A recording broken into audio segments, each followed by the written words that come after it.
عليكم. السلام عليكم. ازيكم يا شباب؟ زي ما وعدتكم في الفيديو اللي فات ان انا هعلمكم ازاي تعملوا مفقس باسهل الطرق واقل تكلفه، مش هتعدى 30 جنيه باذن الله. النهارده بوفي بالوعي ده، وفي الفيديو ده ان شاء الله هتعلموا معانا ازاي تعملوا مفقس تحضروا فيه بيض بط، بيض سمان، بيض فراخ، اي بيض انتوا عايزينه.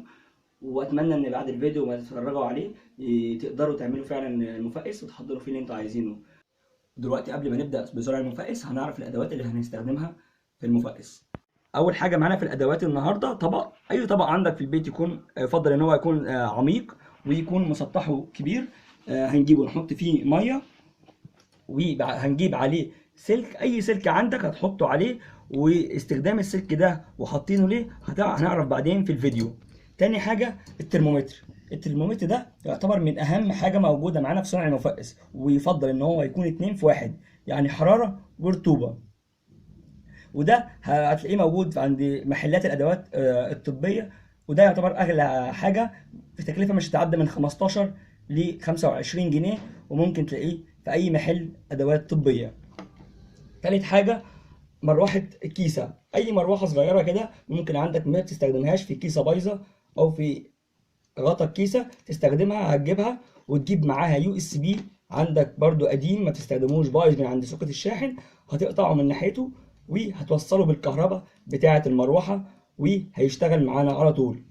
بعد كده اللمض، الثلاث لمض طبعا دول مش هنستخدمهم كلهم، احنا هنستخدم على حسب كل لمبه وعلى حسب الكرتونه بتاعتها. يعني لو هنستخدم لمبه كبيره ممكن نحتاج اللمبه ال 60 واط، او كرتونه اصغر ممكن ال 40، او كرتونه صغيره خالص ممكن ال 20 واط. وكل كرتونه وهيبقى ليها درجه حرارتها المناسبه اللي هتتناسب مع اللمبه. بعد كده طبعا السلك والدوايه اللي هيتركب فيها اللمبه، ويفضل تكون دوايه خزف علشان تستحمل درجه الحراره. بعد كده هنروح للهيكل بتاع المفقس. زي ما انتم شايفين كرتونه، اي كرتونه عند اي بقال عندكم او اي بتاع منظفات، كرتونه هتجيبوها وهنوريكم ازاي تقدروا تفتحوها وتعملوها دلوقتي معانا في الفيديو. بعد كده البيض اللي انتوا هتستخدموه، البيض المخصب اللي هيكون يتحط في المفقس علشان يطلع منه ان شاء الله كتاكيت. وطبعا زي ما انتم شايفين ده بيض سمان، وان شاء الله طبعا معانا في الفيديو دلوقتي هنوريكم ازاي تصنعوا المفقس. ادي يا جماعه الكرتونه. اول حاجه هنفتح 3 فتحات. اول فتحه الباب، هنعمل فتحه للباب من هنا، ويفضل تكون فتحه من اتجاه اللي هتحط فيه البيض عشان تراقب بيه درجه الحراره وتقليب البيض اللي انت هتقلبه بايدك. وبعد كده الفتحه الثانيه فتحه اللمبه، ولازم تعملها ادي مثلا الدوايه اهي هتعملها بالفتحه الصغيره اللي من ورا علشان اللمبه تكون ماسكه في الكرتونه ما تقعش منك. والفتحه الاخيره فتحه المروحه، وبرده نفس الكلام هتعملها مثلا على حسب الحجم اللي جوه المروحه. دلوقتي هنيجي نشوف معانا تركيب المفقس كله كامل. دلوقتي بعد ما ورينا لكم في تقطيع الكرتونه عملناها ازاي، دلوقتي ركبنا الادوات كلها. اللمبه زي ما انتم شايفين اهي، دي لمبه سهيرو 40 واط مصنفره، دي على حسب ما الكرتونه حجم الكرتونه. ودي ادي اهي الميه بالطبق، وادي السلك ده زي ما قلت لكم هتعرفوا بعدين. السلك ده بنحطه علشان لو الجنين هنا طلع وفقس الكتكوت، طبعا في كتكوت السمان او اي في كتكوت السمان بالذات، لان ده اللي انا ربيته واتعلمت فيه، بيطير وبينط في الميه بيموت. فعلشان كده لازم تحط سلك حمايه للجنين وللكتكوت. طبعا المروحه هنا، وفي نقطه بالنسبه للمروحه، المروحه مش لازم تشغلها، يعني ما تشغلهاش للضروره في الكرتونات. يعني لو عندك الحراره والرطوبه مظبوطين والمروحه مش شغاله ما تشغلهاش لانها مش ضروريه. مش ضروريه الا لو اللمبه شديده، او لو محتاج ان انت تشغل المروحه. طبعا احنا عارفين درجه التحضير على 37 درجه ونص، وعلى من الرطوبه من 50 من 60 ل 70 درجه من 60 ل 70 درجه. دلوقتي اهو هوريكم لازم طبعا نقفل الكرتونه من فوق خالص، ما يكونش فيها اي هواء علشان الرطوبه ما تبصش مننا خالص. هتقفل خالص من فوق.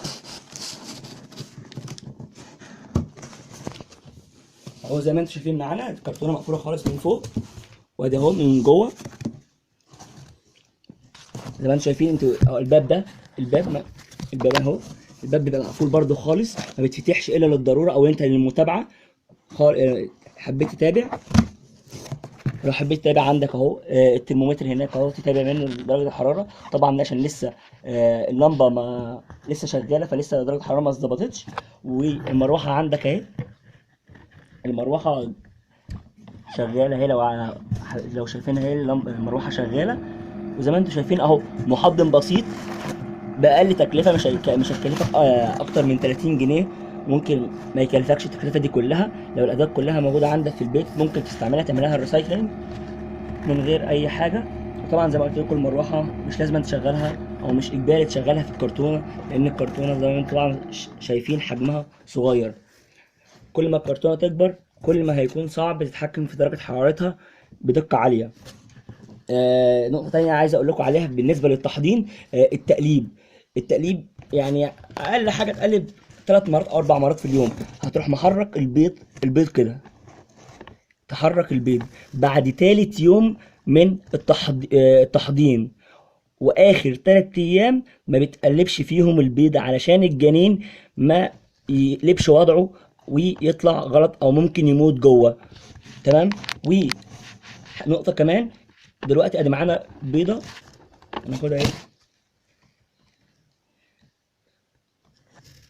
دلوقتي معانا البيضه اهي. البيضه اول ما اجي احطها في المحضن هروح مرقمها بيوم، مثلا وليكن النهارده مثلا 25، هروح كاتب عليها اليوم اللي بعديه 26 بقلم اسود بقى لو موجود، او اي قلم 26، علشان اكون عارف البيضه دي انا حطيتها في المحضن يوم 26. فاحسب لها مثلا لو بيض السمان احسب لها من 16 ل 18 يوم في المحضن. ده كل حاجه في المحضن بتاعنا النهارده، واتمنى يكون قدرت افيدكم بقدر من المعلومات كويس يعني. ولو احتجتوا اي حاجه في اي وقت انا موجود دايما على صفحتي، واي اسئله انا موجود برضو اسالوها. واتمنى تكونوا استفدتوا جدا النهارده في الفيديو ده. انتظروني بقى ان شاء الله في فيديوهات تانية عن طائر السمان، ازاي تربي طائر السمان اللحم او البياض، ايه فوائد بيض السمان اللي قليل جدا اللي يعرفها مننا، ازاي تسوق بيض السمان، وازاي تسوق لحم السمان، وازاي تربي طائر السمان عامة. انتظرونا ان شاء الله في فيديوهات تانية. الى اللقاء. سلام.